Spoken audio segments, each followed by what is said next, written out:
Before we begin, I want to warn you that this story contains mature themes. It deals with the challenges of new motherhood, family relationships, and infidelity.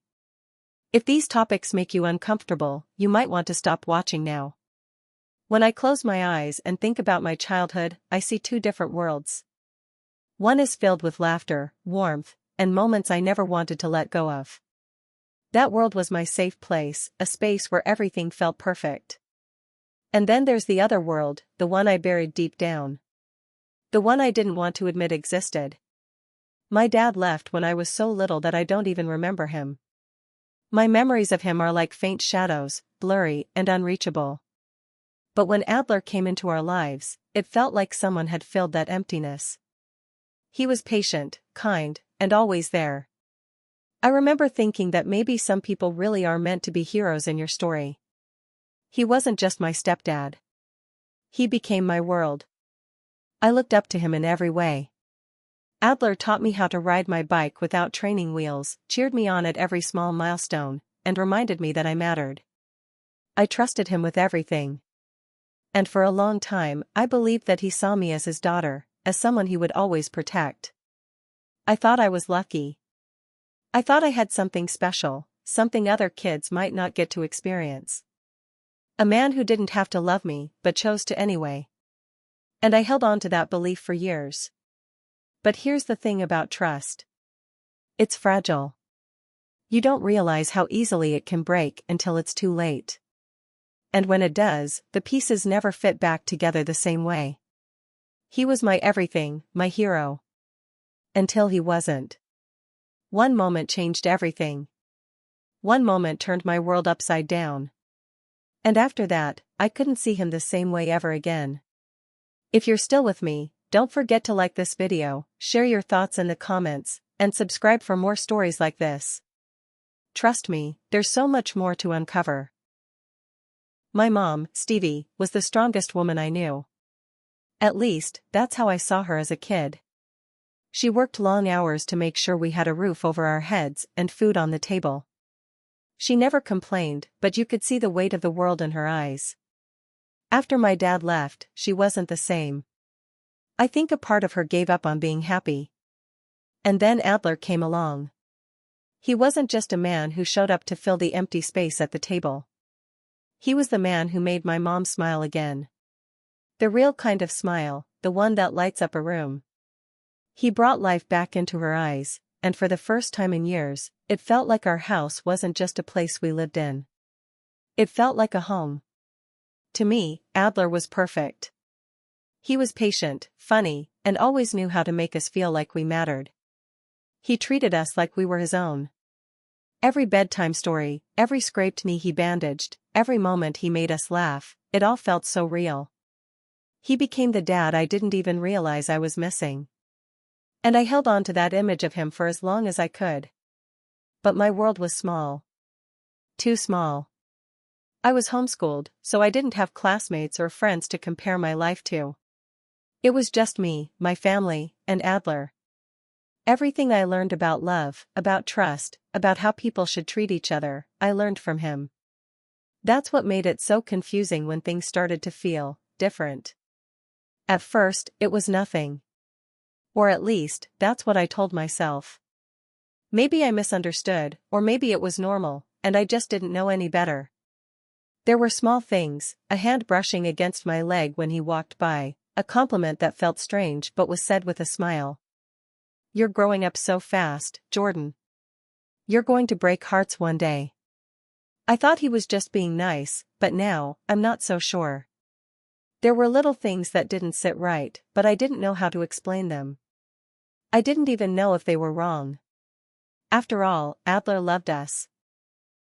He was the man who showed me how to ride a bike, who cheered me on when I learned to swim. He wouldn't do anything to hurt me, right? Looking back, I realize how isolated I was.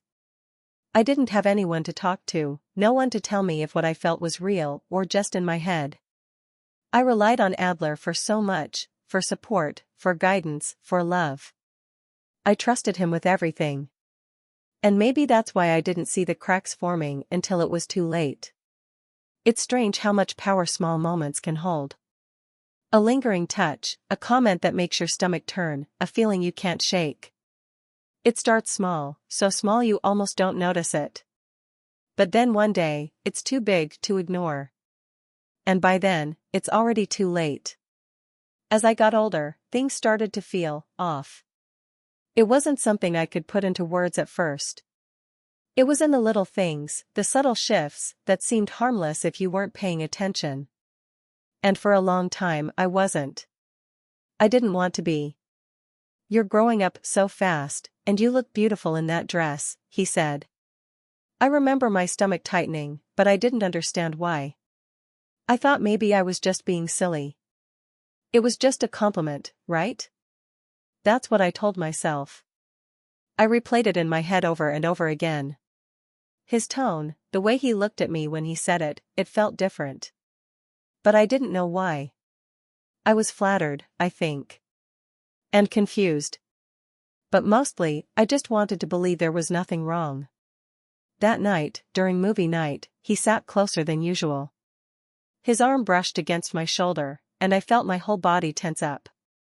He didn't say anything, didn't even look at me, but I could feel his hand there, just resting. It wasn't like before. It wasn't playful or comforting. It felt heavy. I wanted to move. I wanted to say something. But I didn't. I didn't even know what I'd say. It wasn't like he did anything wrong. At least, that's what I kept telling myself. But even now, I can still remember how my skin crawled where his hand had been. It started happening more often. Small things that seemed insignificant on their own but started to pile up. I'd try to brush them off, convince myself it was just me being paranoid. But the feeling wouldn't go away. I didn't know what to call it, didn't know how to explain it. All I knew was that it didn't feel right. I think part of me didn't want to believe it. Adler was my stepdad. He loved me.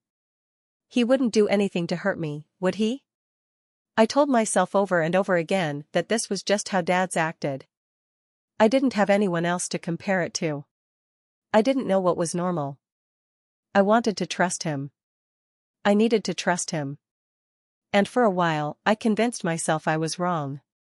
I told myself I was imagining it, that I was being dramatic.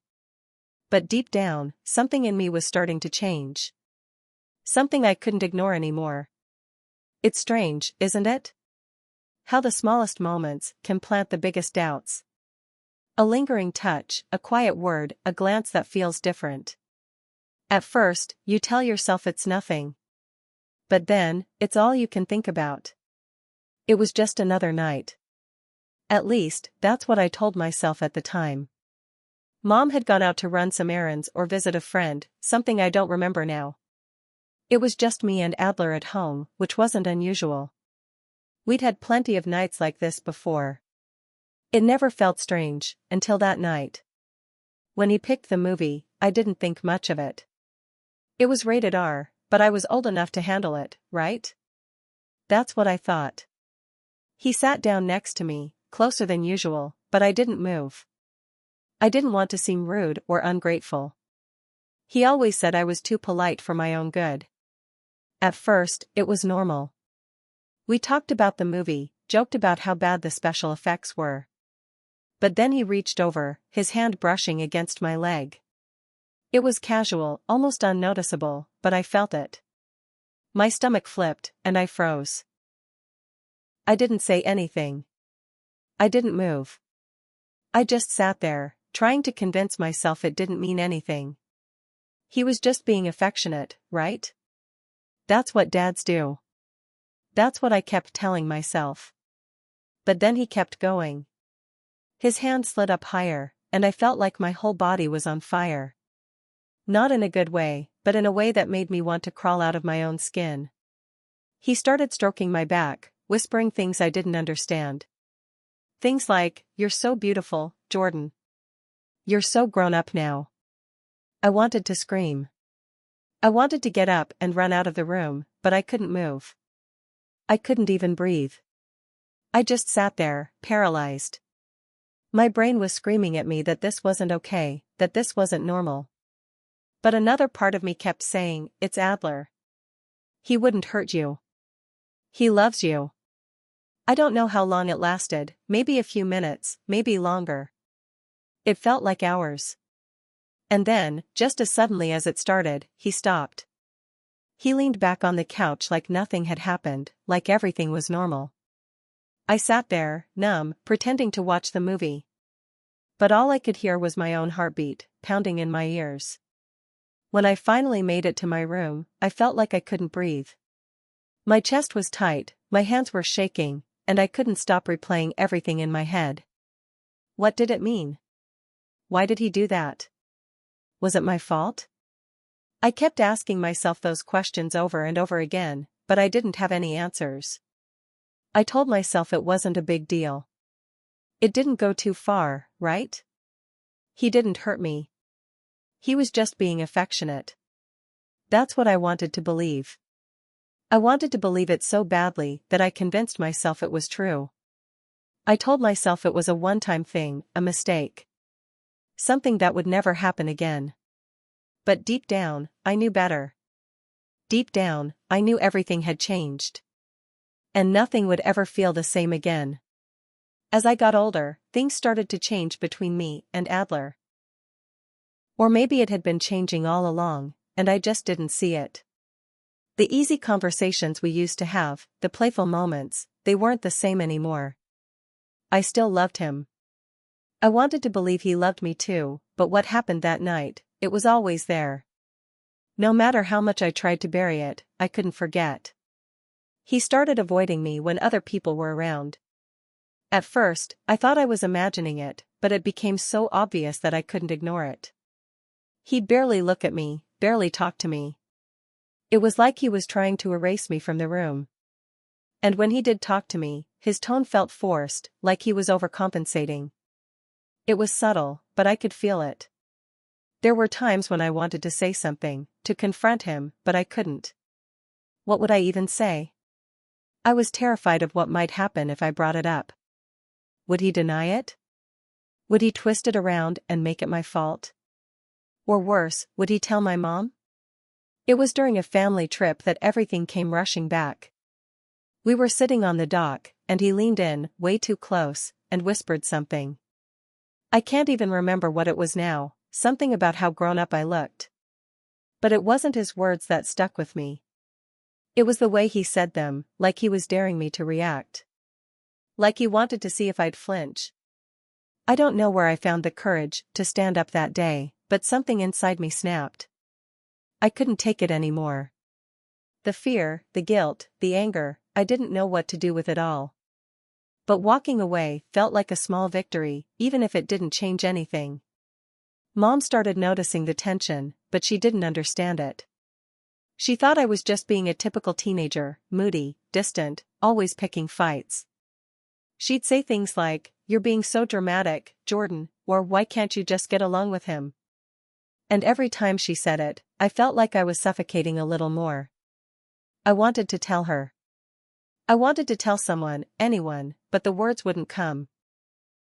How do you say something like that out loud?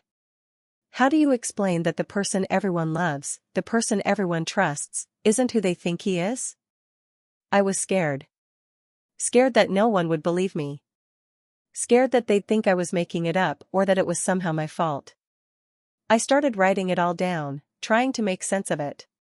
But even then, it felt like a story that didn't belong to me, like it was happening to someone else. I kept telling myself that if I ignored it long enough, it would go away. That everything would go back to normal. But deep down, I knew better. I knew that normal didn't exist anymore. Not for me. And definitely not for him. It started as a feeling, like something wasn't quite right. Adler had been acting differently, distracted, secretive. He was always on his phone, more than usual. And one night, I finally saw it.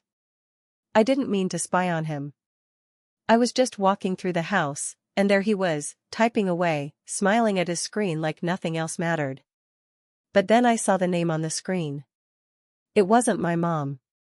It wasn't anyone I recognized. And I knew. I knew something was going on.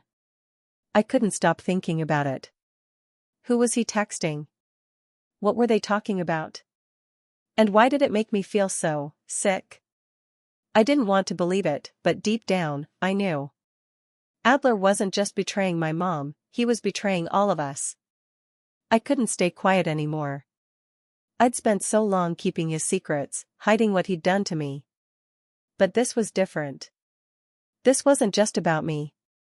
It was about my mom, my family, everything he was tearing apart. So, I confronted him. Who were you texting? I asked. My voice was calm, but my hands were shaking. He looked at me like I'd caught him off guard, like he didn't know what to say. And for a moment, I thought maybe, just maybe, he'd tell the truth. But he didn't. He said I was imagining things, that I was being ridiculous. He told me it was nothing, just a work conversation. But I knew he was lying. I could see it in his eyes, the way he couldn't meet mine. And in that moment, something inside me snapped. I told him I wasn't a little girl anymore.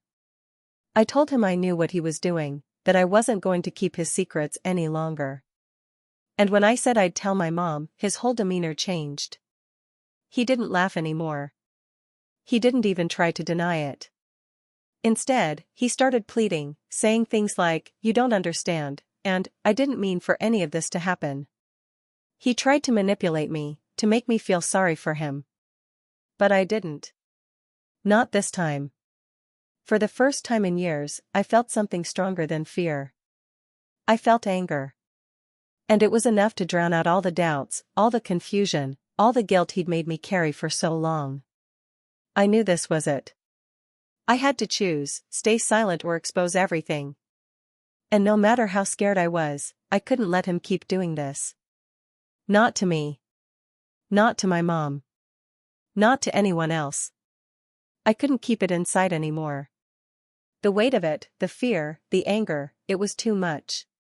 For years, I'd convinced myself that silence was the safest option. But when I looked at my mom, at the person who had given up so much to keep us safe, I realized I couldn't keep protecting him at her expense. She deserved to know the truth. When I told her, the words came out in a rush. I couldn't stop. I told her about that night on the couch, about the things Adler had said, the way he looked at me, the way he made me feel. I told her everything. And when I finished, I braced myself for the worst. She didn't yell. She didn't question me. She just broke. Watching her cry, seeing the pain on her face, it made me want to take it all back. I wanted to say it wasn't true, that everything was fine. But I couldn't. It wasn't fine. And it never had been. She believed me. That was all I needed to know in that moment, that she believed me. And for the first time in a long time, I didn't feel so alone. Adler didn't try to fight when the truth came out. He packed his things and left, just like that. I don't know if he ever felt guilty or ashamed. I don't know if he ever thought about what he did to me, or to my mom, or to our family. And honestly, I don't care. Because he's gone. And that's all that matters. Therapy wasn't easy. Talking about everything, unpacking the pain and the fear, it was like opening a wound I'd tried so hard to ignore. But piece by piece, I started to heal. I started to realize that what happened to me wasn't my fault. That I didn't have to carry the blame anymore. And slowly, I began to trust myself again. It took time, so much time, but I started to find myself again. I learned to let go of the guilt, to let go of the anger. I stopped blaming myself for what he did. And for the first time in years, I felt free. No one deserves to feel unsafe in their own home.